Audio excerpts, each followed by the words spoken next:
Nah, kekacauan sekarang ini, ancaman baru yang muncul itu mengguncang negeri para raksasa Helbab. Makin lama makin tak karuan tuh. Monster-monster mengerikan lahir dari mimpi buruk. Anak-anak raksasa berjalan dalam kondisi tak sadarkan diri. Para kesatria suci turun tangan secara langsung mengeksekusi rencana rahasia mereka. Sementara itu nakama Skuper Gaban Dori Brogi kembali ke medan tempur lagi tuh, ngebawa harapan bagi negeri Helbab. Namun mereka bukan satu-satunya yang bertarung loh. Bajak laut topi jerami kini terjebak dalam konflik yang jauh lebih besar lagi dari yang mereka bayangkan. Di balik semua kekacauan ini sob, mari Joa diam-diam tuh mengawasi, menunggu saat yang tepat untuk mengirimkan kekuatan tentaranya. Siapa dalang sebenarnya di balik kehancuran yang mengintai Helbab? Akankah raksasa legendaris dan sekutunya itu mampu menghadapi kekuatan yang bahkan dunia sendiri belum sepenuhnya paham? Satu hal yang pasti, pertarungan ini akan mengguncang sejarah Helbab selamanya tuh. Ini menarik nakama. Selamat datang teman-teman. Kita akan bahas alur cerita prediksi ini dengan Mimin di sini.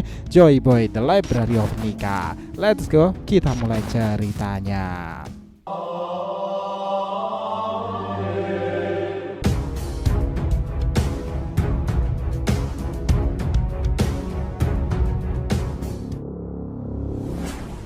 Oh ya, biar terus bisa berinteraksi dengan kalian ya, subscribe dan bantu ramein video ini ya nakama. Selain Joy Boy The Library of Nika untuk One Piece, jangan lupa nih subscribe 3 channel kita yang lain. DR TV Mediatif untuk solo leveling dan Boruto 2 Blue Vortex, Saga Boruto 2 Blue Vortex untuk tema fan fiction. Sementara Shonen Odyssey untuk anime, manga dan manhwa lainnya yang akan kita buat di sana. Jadi kita tunggu kalian juga muncul ya. Let's go, kita masuk ke pembahasannya.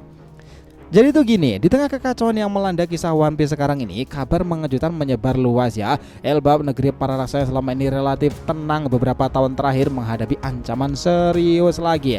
Desas-desus tentang penyusup beredar dengan cepat. Dari salah satu sudut di sudut lain membuat suasana makin memanas lagi, baik melalui pengarah suara maupun bisikan obrolan para raksasa. Kabar ini menggembarkan banyak pihak memang. Reaksi pun bermunculan dari berbagai penjuru, mengubah keadaan yang semula damai menjadi penuh ketegangan. Salah satu desa Helbab, orang raksasa baru diperkenalkan, tubuhnya lebih besar dibandingkan raksasa di sekitarnya, memberikan kesan mengintimidasi. Sosok ini bertanya kepada temannya tentang keberadaan Dori dan Brogi, kapten legendaris dari suku raksasa. Jawaban yang didapat itu cukup mengkhawatirkan ya. Dori Brogi saat ini berada di desa Bara sendiri, cukup dekat dengan sumber kekacauan yang ada. Besar kemungkinan nakama mereka sudah terlibat dalam pertempuran khusus. Di sini mendengar hal itu, raksasa baru itu segera memutuskan untuk segera bergerak. Baginya ini adalah kesempatan membuktikan bahwa dirinya tidak kalah hebat dari kedua raksasa legendaris tersebut. Ada sesuatu di masa lalu mereka yang belum terungkap. Mungkin aja peristiwa ini akan menjadi kunci untuk mengetahuinya. Namun ketegangan di Helbab tidak hanya dirasakan di permukaan.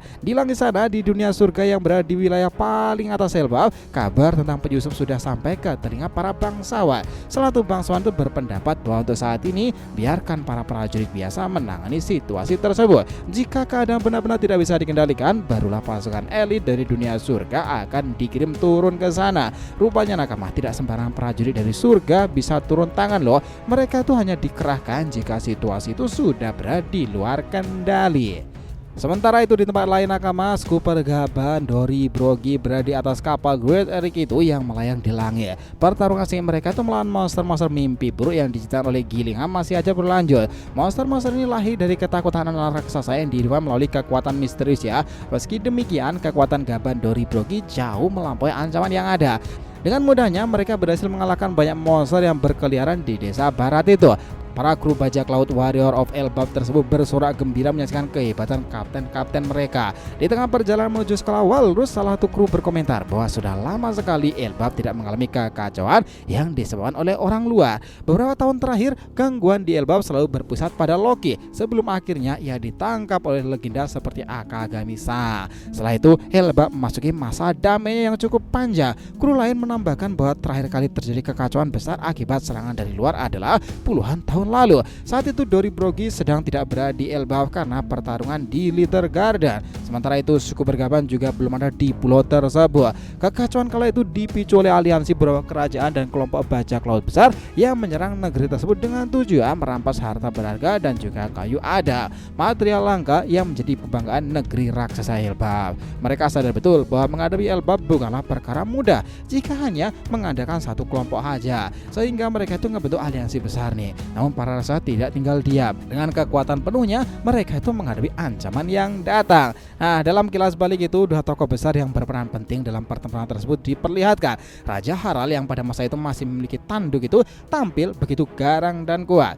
Nah, sementara yang lain, seorang raksasa lain yang tak kalah penting adalah ayah dari Saul, seorang penyandang inisial D lainnya. Keberanian mereka itu luar biasa. Mereka berdua memimpin pasukan Elbaf mengusir para penyerang tersebut, memastikan kemenangan bagi bangsa raksasa itu. Namun, nasib ayah Saul hingga kini masih menjadi misteri. Apakah ia masih hidup dan telah gugur dalam pertempuran? Tidak ada yang tahu pasti kisahnya. Kilas balik pun berakhir, cerita kembali ke masa kini di sekolahan Walrus. Nami Usopp, dan juga Jinbei akhirnya tiba setelah dibawa oleh kolon tersebut. Tanpa menunggu waktu lama, mereka langsung mencari Robin dan juga Chopper yang sedang berusaha menyelamatkan anak-anak raksasa yang berjalan dalam kondisi tidur. Situasi makin sulit ketika monster-monster baru bermunculan lagi. Tiba-tiba sosok menakutkan muncul lagi, Gunko dan juga Somber, kesatria suci itu. Kekuatan tanaman berduri yang berbahaya ia menyerang tanpa ampun. Tekanan luar biasa dari kehadirannya membuat kru bajak laut topi jerami kesulitan untuk menghindari serangannya. Jinbei itu mencoba melawan sebenarnya dengan teknik karate manusia ikan. Namun serangannya dengan mudah ditangkis oleh Somber yang melapisi tangannya dengan haki. Nah, dengan senyum menyeramkan, Somber mengungkapkan kegembiraannya. Alih-alih dia kecewa, ia justru merasa makin tertantang menghadapi lawan-lawan lebih kuat lagi. Kekacauan ini makin menarik tuh. Sementara ini anak-anak raksasa di sekolahan Walrus yang telah tertidur kini mulai bergerak ya. Nah, di sini Angin sendiri dan kepala sekolah Kiba itu terkejut melihat mereka itu berjalan secara otomatis. Mereka mencoba menghentikannya tetapi tangan mereka terluka lagi akibat dari duri tajam yang tiba-tiba muncul terus. Rupanya sejak awal nih Sommer sudah memberikan perlindungan duri kepada mereka ini, memastikan bahwa mereka tidak bisa disentuh dengan mudahnya. Nah, kekacauan terjadi di Elbaf, sementara ini di Marijoa segalanya kian menarik. Para guru saya tengah mengamati situasi Elbaf dari ruangan otoritas. Ternyata mereka yakin betul bahwa Gunko, Sommer, Gillingham mampu menyelesaikan misi mereka dengan baik. Namun Nazjuro itu memiliki kekhawatiran yang berbeda. Kehadiran bajak laut topi jerami yang mengkhawatirkan. Situasi itu bisa saja berbalik kan. Oleh karena itu, ia telah mengirim perintah kepada salah satu kesatria suci dari keluarga Ethan Baron untuk bersiap sedia kembali ke Elbaf Nakama. Skuber Gaban, Dory, Brogy akhirnya tiba di area sekolahan Walrus. Di atas kapal Great Eric itu, Gaban berdiri di bagian depan sambil mengangkat kapaknya. Lalu dengan senyum tajam ia berkata, "Mari berburu penyusup sialan." Perkataan itu membangkitkan semangat para pejuang Elbaf yang sudah siap menghadapi pertarungan besar. Kini tangan kiri Raja Bajak Laut Goldie Roger turun gunung lagi, menunggu kisah dari relik yang datang pula nih. Nah, di sini keadaan menjadi sangat-sangat seru nakama. Melihat bahaya yang mendekat itu, Gilliam segera memperingatkan Gunko bahwa mereka harus bersiap sedia bertarung habis-habisan. Tanpa disangka-sangka, saat Gaban melompat turun ke kapal, sasarannya bukanlah Gunko Gilliam melainkan Sommer. Dari kejauhan ia sudah melihat bagaimana kru bajak laut topi jerami kesulitan menghadapi sang kesatria suci. Pertarungan sengit pun terjadi. Jinbei sudah berusaha melawan Sommer, namun semakin lama semakin terdesak, bahkan dengan pertahanan haki penuh. Ia masih mengalami kesulitan. Kehadiran Gaban ngebawa harapan baru. Nah, dengan gaya kapaknya ia langsung menyerang Sommer seperti orang-orang Viking nakama. Dory, Brogy tak tinggal diam. Mereka ikut melompat ke bawah langsung menyerang Gunko Gillingham. Meskipun kedua kesatria suci itu mencoba bertahan, serangan gabungan dari Dory, Brogy terlalu kuat, membuat mereka terpental jauh setelah serangan Hakkoku. Namun ya, dengan teknik Soru itu mereka dengan cepat kembali ke posisi semula lagi, siap untuk melanjutkan pertarungan. Keadaan ini makin seru. Di tempat lain di dunia bawah, Loki ternyata masih berbincang dengan Luffy. Ia menyadari betul ada kekacauan besar di dunia matahari. Luffy pun merasakan hal yang sama. Loki kemudian bersikeras ingin segera dibebaskan karena ada urusan yang belum selesai dengan para kesatria suci. Baginya ia adalah kesempatan untuk ngebalaskan dendam atas apa yang telah mereka lakukan di masa lalu. Dengan makin banyak pihak yang terlibat nakama, pertempuran Elbaf belum menunjukkan tanda-tanda akan berakhir. Semua pihak bersiap menghadapi babak baru yang akan menentukan nasib mereka. Karena itu bisa saja epilog ending pada cerita ini akan berbunyi seperti ini. Pertarungan Elbaf kini mencapai titik krusial. Kehadiran Skuber Gaban, Dory, Brogy langsung terjun ke medan tempur. Situasi mulai berubah. Namun ancaman dari Sommer, Gunko Gilliam masih jauh dari kata selesai. Nah, kesatria suci lainnya mulai diturunkan dan merasa tertekan. Bayang-bayang kekuatan yang lebih besar masih mengintai. Bagaimana jika Elbaf bukan satu-satunya tujuan mereka? Apakah ini sebenarnya rencana tersembunyi dari Marijoa itu sendiri. Mengapa mereka begitu yakin bisa menguasai keadaan dan Ethan Baron dikeluarkan? Loki dan juga Luffy merasakan kekacauan yang terjadi ya. Akankah mereka mampu tiba tepat waktu untuk menghentikan keadaan sendiri? Nah, dari semua kekacauan ini kita menanti-nantikan salah satu anggota dari Gorosei yang cukup serius itu ketika menggunakan kemampuan berpedangnya, Ethan Baron Nazjuro nakama.